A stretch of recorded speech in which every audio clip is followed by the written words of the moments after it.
ఉపాధ్యాయ దినోత్సవ సందర్భంగా మన సుబ్బారావు గారు డ్రాయింగ్ మాస్టరు రాధాకృష్ణన్ చిత్రాన్ని చక్కగా గీస్తున్నారు. మీరు కూడా చూసి నేర్చుకోండి. అందుచేత సర్వేపల్లి రాధాకృష్ణన్ గారి గొప్పతనాన్ని తెలుసుకుందాం. రాధాకృష్ణన్ గారు మొట్టమొదటి ఉపరాష్ట్రపతిగా చేశారు. ఉపరాష్ట్రపతిగా ఉండి రాష్ట్రపతిగా ఎన్నికైనటువంటి మొదటి వ్యక్తి. జాతీయ అత్యవసర పరిస్థితిని ప్రకటించిన మొదటి రాష్ట్రపతి. టెంపుల్టన్ అవార్డును పొందిన తొలి భారతీయుడు కూడా. వేపల్లి రాధాకృష్ణన్ 1888 సెప్టెంబర్ 5వ తేదీన తమిళనాడులోని తిరుత్తరిణిలో జన్మించారు. ఆయన జన్మదినాన్ని జాతీయ ఉపాధ్యాయ దినోత్సవంగా జరుపుకుంటాం. రాధాకృష్ణన్ విద్యారంగంలో చాలా ముఖ్యమైన పాత్ర పోషించారు. రాధాకృష్ణన్ తండ్రి పేరు సర్వేపల్లి వీరాస్వామి, తల్లి పేరు సీతమ్మ. సర్వేపల్లి రాధాకృష్ణన్ 1952 నుంచి 62 మధ్య ఉపరాష్ట్రపతిగా పనిచేశారు. తర్వాత రాష్ట్రపతిగా ఎన్నికై 1967 వరకు భారతదేశానికి 2వ రాష్ట్రపతిగా పనిచేశారు. రాధాకృష్ణన్ తన 16వ ఏట శివకామమ్మను వివాహం చేసుకున్నారు.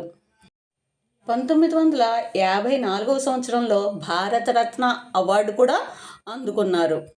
గురువు దారి చూపేవాడు మాత్రమే కాదు, విద్యార్థుల్లో ఆలోచన పరంగా కూడా మార్పులు తెచ్చేవాడే గురువు అని అంటారు. కృష్ణన్ గారు గొప్ప గురువు, తత్వవేత్త మరియు పండితుడు.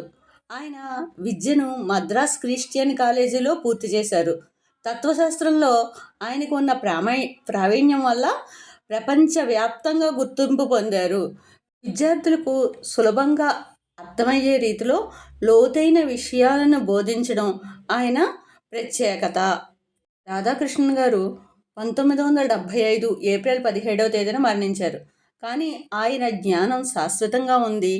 ఆయన చేసిన కృషి, సేవలు ఈనాటికి చిరస్మరణీయంగా ఉన్నాయి.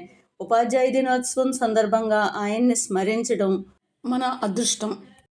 రాధాకృష్ణన్ గారు రాష్ట్రపతి అయిన తర్వాత ఒకసారి ఆయన పుట్టినరోజు వేడుకలను జరపడానికి విద్యార్థులు, గొప్పవాళ్ళు అందరూ వచ్చారంట. వస్తే అప్పుడు ఆయన కోరిన కోరిక తన పుట్టినరోజుని ఉపాధ్యాయ దినోత్సవంగా జరుపుకోవాలని. గురువుని గౌరవించడం మన సాంప్రదాయం కాబట్టి దేశంలోని ప్రతి గురువుని కూడా గౌరవించాలి అనే గొప్ప ఉద్దేశంతో ఆయన ఆ కోరికను కోరారు. అప్పటి నుంచి మనం రాధాకృష్ణన్ గారి బర్త్డేని, పుట్టినరోజుని మనం ఉపాధ్యాయ దినోత్సవంగా జరుపుకుంటున్నాము.